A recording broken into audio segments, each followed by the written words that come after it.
Greetings to everyone at the European Chamber Music Teachers Association in Portugal. I wish I could be there, but alas, I'm taking the opportunity to be there with you spiritually and virtually by sending you a video. My name is Kai Christiansen, and I'm the founder of earsense.org, what I like to call the Chamber Music Exploratorium. It's a site I've been noodling on for well over 20 years. I think I launched it in 1997, and it combines my two areas of passion and expertise, software engineering, and of course chamber music, for which I'm a musicologist. The idea of earsense.org originally was to create an online encyclopedia using all the rich resources that are available on the web, information, videos, scores, articles, and so forth, because I felt that chamber music didn't really have a first-class presentation on the web. So 20 years ago I launched the site, and I'm still working on it every day. I'm thrilled and very honored that the European Chamber Music Teachers Association reached out to me, contacted me.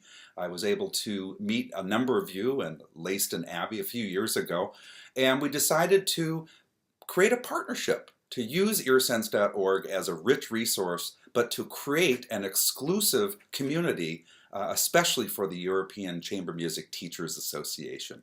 So what I want to do in hopefully a very brief time is just give you a little tour of the site so you know what it is, what it does, how it works, and then in particular to turn to some of the new features that we've been working on to support an online community for chamber music teachers. So let's turn now to the website, and of course I'm going to cover things very quickly, but I hope and encourage you to visit the site and explore on your own, and hopefully everything will be relatively intuitive. Okay, let's take a look at the site.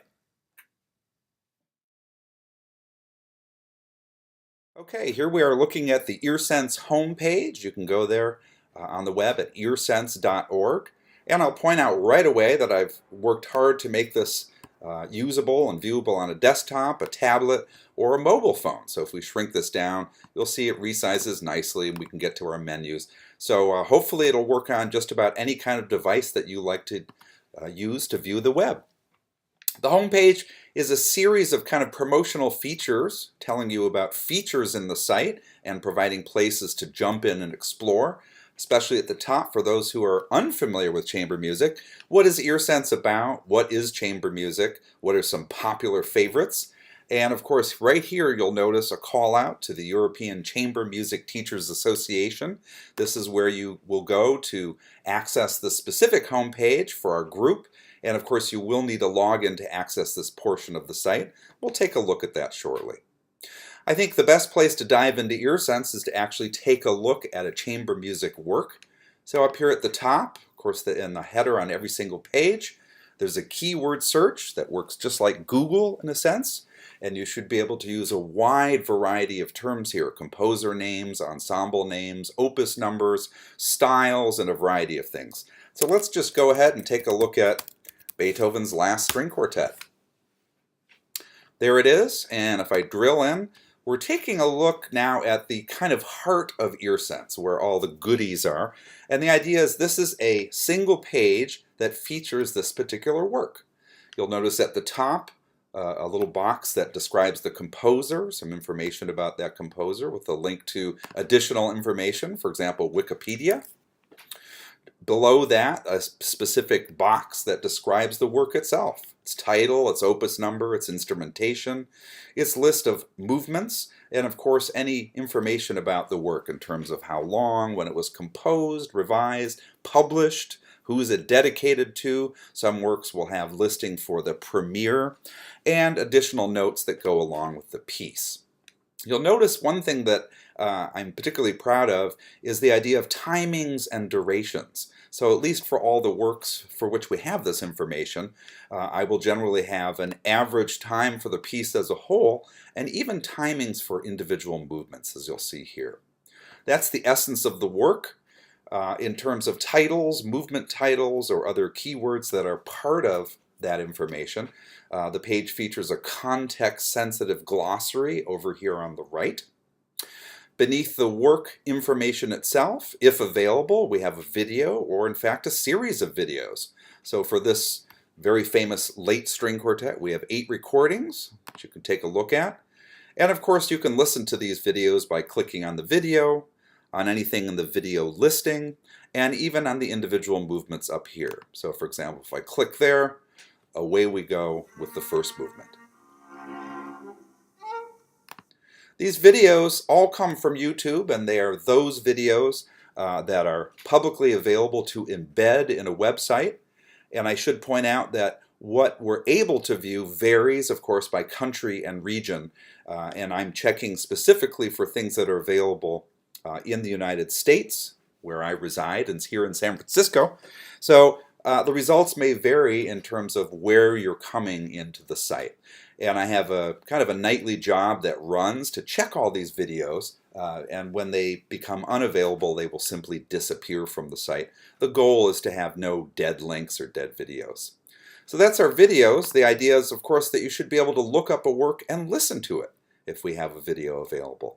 Beneath that, you'll find articles, program notes, and there are hundreds of articles on earsense currently.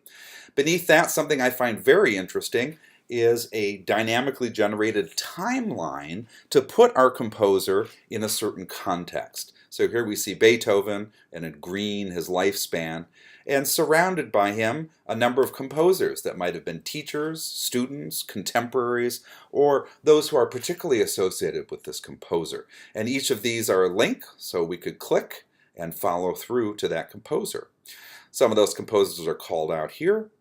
And then finally, on the left-hand side of the page, we have links to Wikipedia page, to public domain scores from the International Music Score Library Project, which of course has thousands and thousands of public domain scores, and then a series of lists on which this work is listed.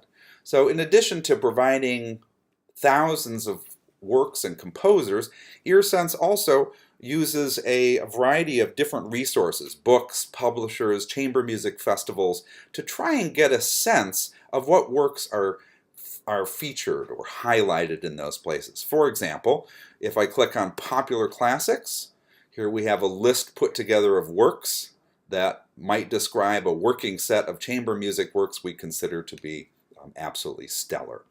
Up at the top, there's a list icon, and this shows you the full set of lists, grouping works together into a relevant set. There are derived lists that are pulled from the source lists. Under source lists, we'll find dictionaries and encyclopedias of chamber music festivals, publishers, and other kinds of interesting resources. And sure enough, if we go down towards the bottom, you'll see something here that I can call out. Here are 2 special lists for the European Chamber Music Teachers Association. Works that have been added specifically by members of the organization, which you can do as well, and works that have been specifically commented on by European chamber music teachers that are part of the association. So we'll return to that in just a moment. So there's our idea of lists. We've seen our ideas of, we've seen a page featuring a work. What about composers themselves? Well, I might type in something like Viennese classical composers.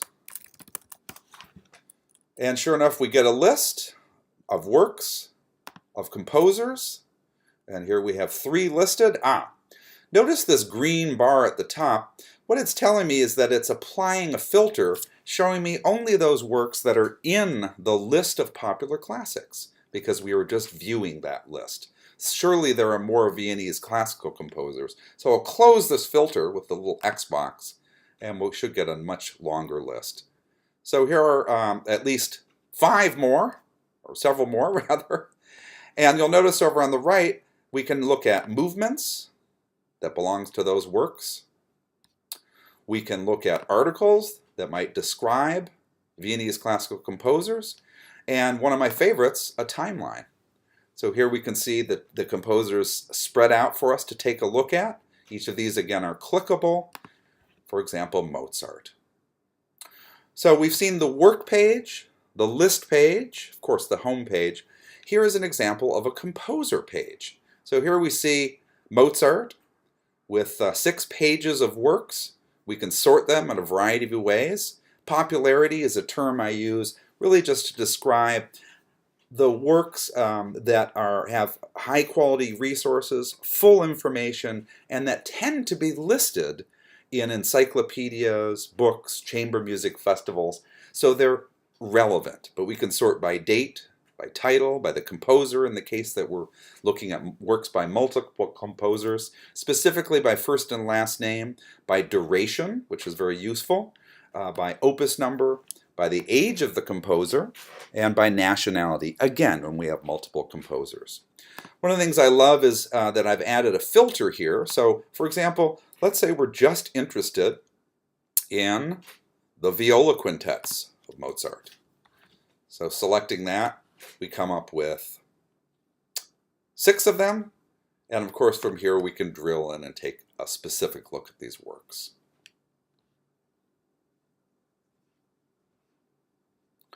Now, I'm very proud of the search feature because it's quite rich, as you saw. So for example, I can type in interesting things here like Beethoven, theme and variations.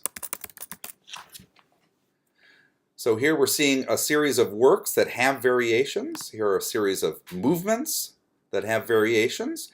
And again, sometimes these keyword search results, much like Google, will be picking up other things that are not maybe exactly what we hope for. So here is, in fact, is a theme and variation written as an homage to Beethoven, but not necessarily by Beethoven. So the idea here is if we need to zero on something quite specific, rather than using a simple but sometimes overly broad keyword search, we can use this little advanced search icon and get a very rich page for searching. We can search by ensemble, we can search by specific instrumentation, we can search by title, by opus, by key, by dates in terms of what's the date of the work, what's the date or the age of the composer. We can even search by duration, how long a piece is, including a range, say between. And another of, we can search by, filter by those specific lists. We can search by tags, and this is what is powering our search, our underlining search that allows us to look for things like theme and variation, or a variety of categorizations that help us drill in on meaningful information. So that's the advanced search, and one of the things I like to point out also is that once you search for something, it will stick. So for example, let's look for any Finnish work that features an oboe. Let's see what happens. So here we have, it looks like a number of composers' works, all featuring an oboe. And if I pop back to my search, you'll see that it's remembering what we're looking for so that we can refine the search. And you'll see that what's currently active is outlined in green. And I point this out because it's a feature, but sometimes surprises folks when they search for something and haven't noticed that they have some filters already selected. So you can always just reset that and start over again. We've looked at the dashboard. I'll mention here that there are a whole list of articles and program notes that you can page through, that you can search for. I mentioned our lists, our advanced search, little general information about earsense. And finally, this little gear icon is something that allows us to configure what is shown. So I can turn off images, I can turn off showing age or not, related composers, timelines. I might add certain kinds of information. And one of the things I'll show you here is I'm working on a feature. It's quite rich already, but it will be ongoing work, and perhaps especially with your help, to actually tag individual works. So I'm going to show tags, and let's return to Beethoven.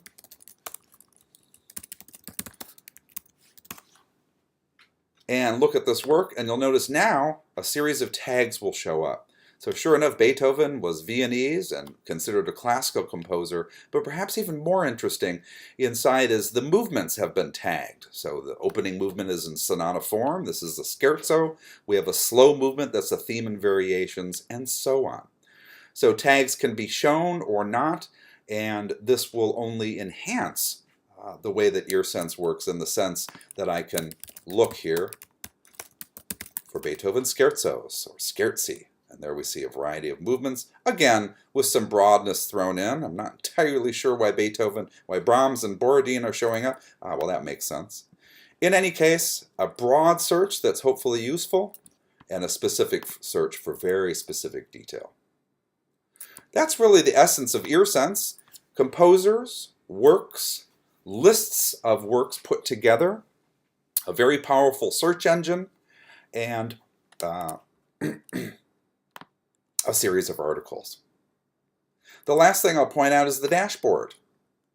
The dashboard kind of shows us an overall picture of the database itself. For example, over here on the right, what's going on in the database in terms of 50,000 or more works, almost 5,000 composers spread across 107 nationalities, over 6,000 public domain scores, and so on. You can see it's further broken down here into our principal ensembles of chamber music: string quartet, piano trio, piano quartet, and so on. And of course, the idea of featuring on a day-to-day basis composers that were born or died or were recently added. And then all the recently added videos with a nice inspirational quote here that refreshes every time you visit the page. That's a very quick tour of earsense for you, hopefully enticing. And what I want to do now is turn to the features that are specific to the European Chamber Music Teachers Association, the essence of our ongoing partnership.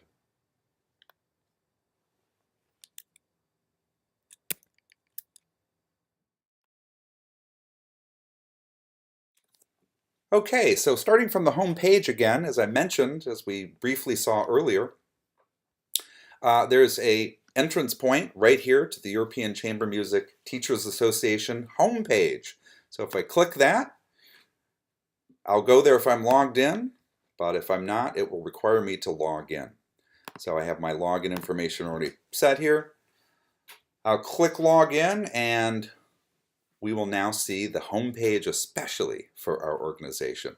Some information about our partnership, information about the association itself with a link off to the main site for the European Chamber Music Teachers Association. You'll see over here on the right a little timely blurb about the ongoing conference, so this might feature news and events. Over here we have one of our first exclusives.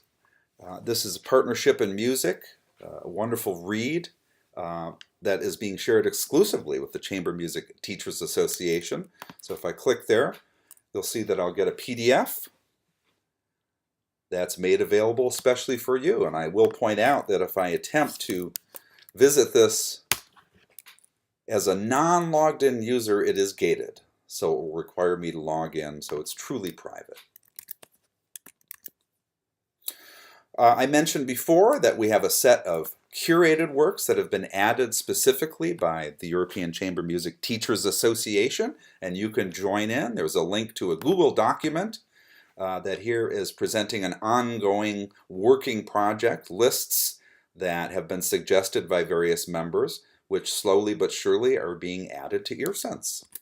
If we click there, you'll notice that here in fact are a set of composers, works, and a timeline, for example, of composers that have been augmented by European Chamber Music teacher members.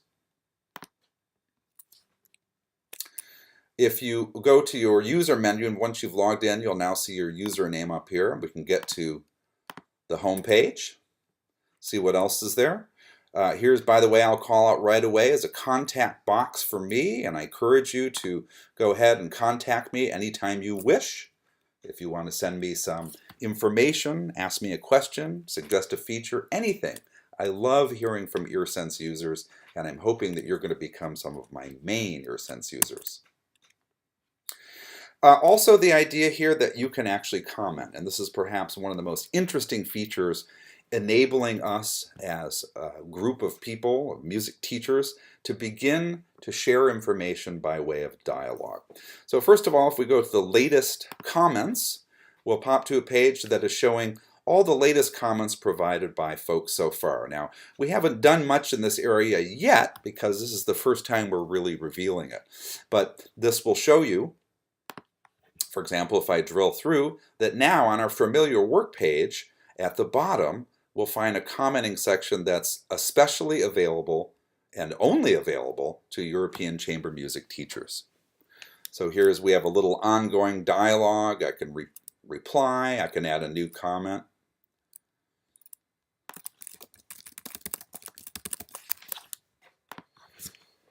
And there it shows up. And if I go back to my comments page, which is showing all the latest comments, we'll see it right there. And once you begin commenting, if someone else replies to you, you can arrange to automatically have an email sent to you so you can keep abreast of things. The whole idea here is to have an ongoing dialogue for members of the association to share insights, teaching tips, or any kind of information that you wish to share to augment the database. And anything you do in this area is specifically owned by the Chamber Music Teachers Association and visible only to logged in members. The last thing I wanted to point out was just a contact page for earsense itself. You can sign up for a mailing list, and of course this would be separate from the European Chamber Music Teachers mailing list, so you might wish to just go through that. But again, if you don't have a mail program on hand, you can always send me a message by contacting earsense here. I'm hoping that this again will turn into a vibrant online community where the European Chamber Music Teachers Association can share a variety of resources, whether it's materials for reading, whether it's rich dialogue available through the commenting system, by adding a series of specially curated works, or any number of features that are going to show up over time exclusively for this organization and featured on this home page.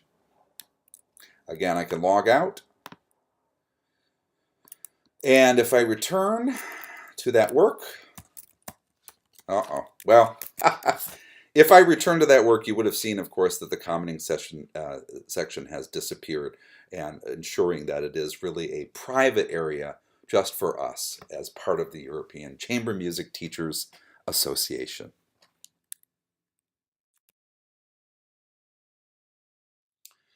I hope you've enjoyed a brief tour of earsense.org with a highlight on some new features that are available to you exclusively as a member of the European Chamber Music Teachers Association. The first thing I want to say in wrapping up is that everything is in progress. A website is malleable, and I intend to keep on changing it, enhancing it, improving it over time. So please reach out to me if you have questions, problems, suggestions for enhancements. I'm always so thrilled to hear from anyone who is interested at earsense.org. I think our next step will be to work out how we can get each of you as members registered on earsense so you're able to log in and participate in the community, and we'll figure that out shortly, and I know the organization will communicate back to you. In the meantime, again, I send you warm greetings and well wishes for a wonderful conference, for safe travels, and thank you so much for giving me some time to present earsense.org and its partnership with the European Chamber Music Teachers Association. Bye-bye.